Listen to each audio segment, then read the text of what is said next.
अयनेषु च सर्वेषु यथा भागमवस्थिताः भीष्ममेवाभिरक्षन्तु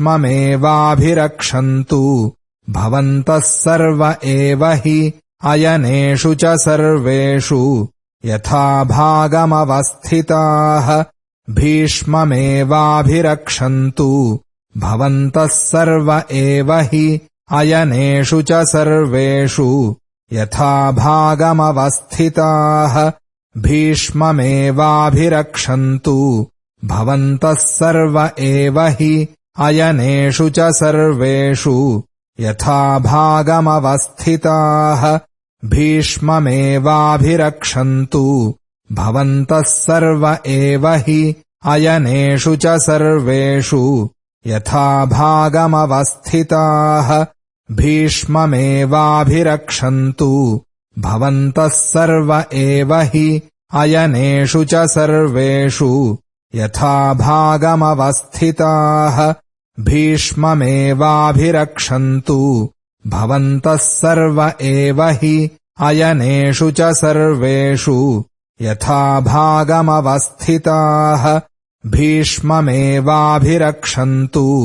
भवन्तः सर्व एव हि तस्य सञ्जनयन् हर्षम् कुरु वृद्धः पितामहः सिंहनादम् विनद्योच्चैः शङ्खम् दध्मौ प्रतापवान् तस्य सञ्जनयन् हर्षम् कुरु वृद्धः पितामहः सिंहनादम् विनद्योच्चैः शङ्खम् दध्मौ प्रतापवान् तस्य सञ्जनयन् हर्षम् कुरु वृद्धः पितामहः सिंहनादम् विनद्योच्चैः शङ्खम् दध्मौ प्रतापवान् तस्य सञ्जनयन् हर्षम् कुरु वृद्धः पितामहः सिंहनादम् विनद्योच्चैः शङ्खम् दध्मौ प्रतापवान् तस्य सञ्जनयन् हर्षम् कुरु वृद्धः पितामहः सिंहनादम् विनद्योच्चैः शङ्खम् दध्मौ प्रतापवान् तस्य सञ्जनयन् हर्षम् कुरु वृद्धः पितामहः सिंहनादम् विनद्योच्चैः शङ्खम् दध्मौ प्रतापवान् तस्य सञ्जनयन् हर्षम् कुरु वृद्धः पितामहः सिंहनादम् विनद्योच्चैः शङ्खम् दध्मौ प्रतापवान् ततः शङ्खाश्च भैर्यश्च पणवानकगोमुखाः सहसैवाभ्यहन्यन्त सशब्दस्तु मूलोऽभवत् ततः शङ्खाश्च भैर्यश्च पणवानकगोमुखाः सहसैवाभ्यहन्यन्त सशब्दस्तु मूलोऽभवत् ततः शङ्खाश्च भैर्यश्च पणवानकगोमुखाः सहसैवाभ्यहन्यन्त सशब्दस्तु मूलोऽभवत् ततः शङ्खाश्च भैर्यश्च पणवानकगोमुखाः सहसैवाभ्यहन्यन्त सशब्दस्तु मूलोऽभवत् ततः शङ्खाश्च भैर्यश्च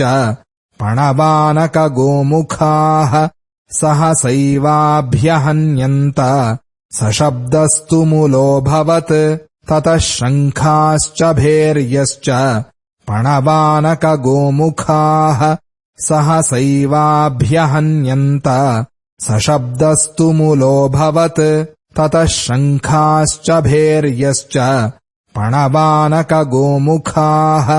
सहसैवाभ्यहन्यन्त सशब्दस्तु मूलोऽभवत् ततः श्वेतैर्हयैर्युक्ते महति स्यन्दने स्थितौ माधवः पाण्डवश्चैव दिव्यौ शङ्खौ प्रदध्मतुः ततः श्वेतैर्हयैर्युक्ते महति स्यन्दने स्थितौ माधवः पाण्डवश्चैव दिव्यौ शङ्खौ प्रदध्मतुः ततः श्वेतैर्हयैर्युक्ते महति स्यन्दने स्थितौ माधवः पाण्डवश्चैव दिव्यौ शङ्खौ प्रदध्मतुः ततः श्वेतैर्हयैर्युक्ते महति स्यन्दने स्थितौ माधवः पाण्डवश्चैव दिव्यौ शङ्खौ प्रदध्मतुः ततः श्वेतैर्हयैर्युक्ते महति स्यन्दने स्थितौ माधवः पाण्डवश्चैव दिव्यौ शङ्खौ प्रदध्मतुः ततः श्वेतैर्हयैर्युक्ते महति स्यन्दने स्थितौ माधवः पाण्डवश्चैव दिव्यौ शङ्खौ प्रदध्मतुः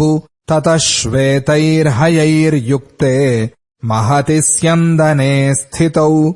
माधवः पाण्डवश्चैव दिव्यौ शङ्खौ प्रदध्मतुः पाञ्चजन्यम् हृषीकेशः देवदत्तम् धनञ्जयः पौण्ड्रम् दध्मौ महाशङ्खम् भीमकर्मावृकोदरः पाञ्चजन्यम् हृषीकेशः देवदत्तम् धनञ्जयः पौण्ड्रम् दध्मौ महाशङ्खम् भीमकर्मावृकोदरः पाञ्चजन्यम् हृषीकेशः देवदत्तम् धनञ्जयः पौण्ड्रम् दध्मौ महाशङ्खम् भीमकर्मावृकोदरः पाञ्चजन्यम् हृषीकेशः देवदत्तम् धनञ्जयः पौण्ड्रम् दध्मौ महाशङ्खम् भीमकर्मावृकोदरः पाञ्चजन्यम् हृषीकेशः देवदत्तम् धनञ्जयः पौण्ड्रम् दध्मौ महाशङ्खम् भीमकर्मावृकोदरः पाञ्चजन्यम् हृषीकेशः देवदत्तम् धनञ्जयः पौण्ड्रम् दध्मौ महाशङ्खम् भीमकर्मावृकोदरः पाञ्चजन्यम् हृषीकेशः देवदत्तम् धनञ्जयः पौण्ड्रम् दध्मौ महाशङ्खम् भीमकर्मावृकोदरः अनन्तविजयम् राजा कुन्तीपुत्रो युधिष्ठिरः नकुलः सहदेवश्च सुघोषमणिपुष्पकौ अनन्तविजयम् राजा कुन्तीपुत्रो युधिष्ठिरः नकुलः सहदेवश्च सुघोषमणिपुष्पकौ अनन्तविजयम् राजा कुन्तीपुत्रो युधिष्ठिरः नकुलः सहदेवश्च सुघोषमणिपुष्पकौ अनन्तविजयम् राजा कुन्तीपुत्रो युधिष्ठिरः नकुलः सहदेवश्च सुघोषमणिपुष्पकौ अनन्तविजयम् राजा कुन्तीपुत्रो युधिष्ठिरः नकुलः सहदेवश्च सुघोषमणिपुष्पकौ अनन्तविजयम् राजा कुन्तीपुत्रो युधिष्ठिरः नकुलः सहदेवश्च सुघोषमणिपुष्पकौ अनन्तविजयम् राजा कुन्तीपुत्रो युधिष्ठिरः नकुलः सहदेवश्च सुघोषमणिपुष्पकौ काश्यश्च परमेश्वासः शिखण्डी च महारथः धृष्टद्युम्नो विराटश्च सात्यकिश्चापराजितः काश्यश्च परमेश्वासः शिखण्डी च महारथः धृष्टद्युम्नो विराटश्च सात्यकिश्चापराजितः काश्यश्च परमेश्वासः शिखण्डी च महारथः धृष्टद्युम्नो विराटश्च सात्यकिश्चापराजितः काश्यश्च परमेश्वासः शिखण्डी च महारथः धृष्टद्युम्नो विराटश्च सात्यकिश्चापराजितः काश्यश्च परमेश्वासः शिखण्डी च महारथः धृष्टद्युम्नो विराटश्च सात्यकिश्चापराजितः काश्यश्च परमेश्वासः शिखण्डी च महारथः धृष्टद्युम्नो विराटश्च सात्यकिश्चापराजितः काश्यश्च परमेश्वासः शिखण्डी च महारथः धृष्टद्युम्नो विराटश्च सात्यकिश्चापराजितः द्रुपदो द्रौपदेयाश्च सर्वशः पृथिवीपते सौभद्रश्च महाबाहुः शङ्खान् दध्मुः पृथक् पृथक् द्रुपदो द्रौपदेयाश्च सर्वशः पृथिवीपते सौभद्रश्च महाबाहुः शङ्खान् दध्मुः पृथक् पृथक् द्रुपदो द्रौपदेयाश्च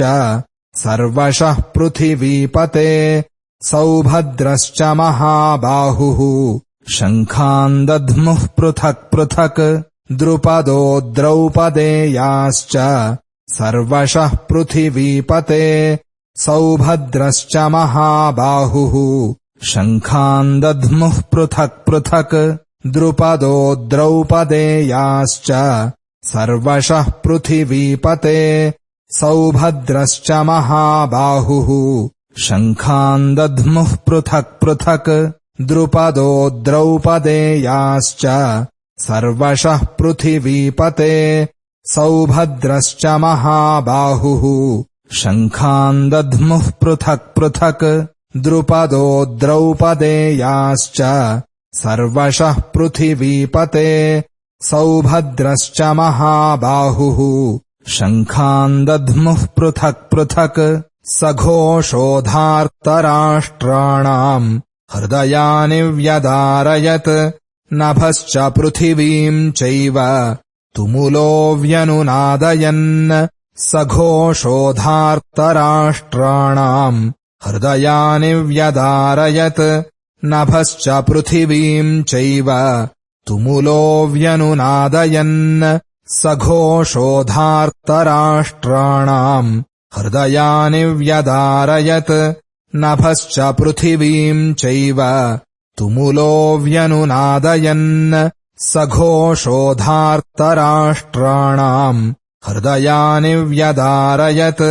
नभश्च पृथिवीम् चैव तुमुलो व्यनुनादयन् सघोषोधार्तराष्ट्राणाम् हृदयानि व्यदारयत् नभश्च पृथिवीम् चैव तुमुलो व्यनुनादयन् सघोषोधार्तराष्ट्राणाम् हृदयानि व्यदारयत् नभश्च पृथिवीम् चैव तुमुलो व्यनुनादयन् सघोषोधार्तराष्ट्राणाम् हृदयानि व्यदारयत् नभश्च पृथिवीम् चैव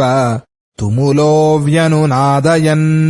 अथ व्यवस्थितान् दृष्ट्वा धार्तराष्ट्रान् कपिध्वजः प्रवृत्ते शस्त्रसम्पाते धनुरुद्यम्य पाण्डवः अथ व्यवस्थितान् दृष्ट्वा धार्तराष्ट्रान् कपिध्वजः प्रवृत्ते शस्त्रसम्पाते धनुरुद्यम्य पाण्डवः अथ व्यवस्थितान् दृष्ट्वा धार्तराष्ट्रान् कपिध्वजः प्रवृत्ते शस्त्रसम्पाते धनुरुद्यम्य पाण्डवः अथ व्यवस्थितान् दृष्ट्वा धार्तराष्ट्रान् कपिध्वजः प्रवृत्ते शस्त्रसम्पाते धनुरुद्यम्य पाण्डवः अथ व्यवस्थितान् दृष्ट्वा धार्तराष्ट्रान् कपिध्वजः प्रवृत्ते शस्त्रसम्पाते धनुरुद्यम्य पाण्डवः अथ व्यवस्थितान् दृष्ट्वा धार्तराष्ट्रान् कपिध्वजः प्रवृत्ते शस्त्रसम्पाते धनुरुद्यम्य पाण्डवः अथ व्यवस्थितान् दृष्ट्वा धार्तराष्ट्रान् कपिध्वजः प्रवृत्ते शस्त्रसम्पाते धनुरुद्यम्य पाण्डवः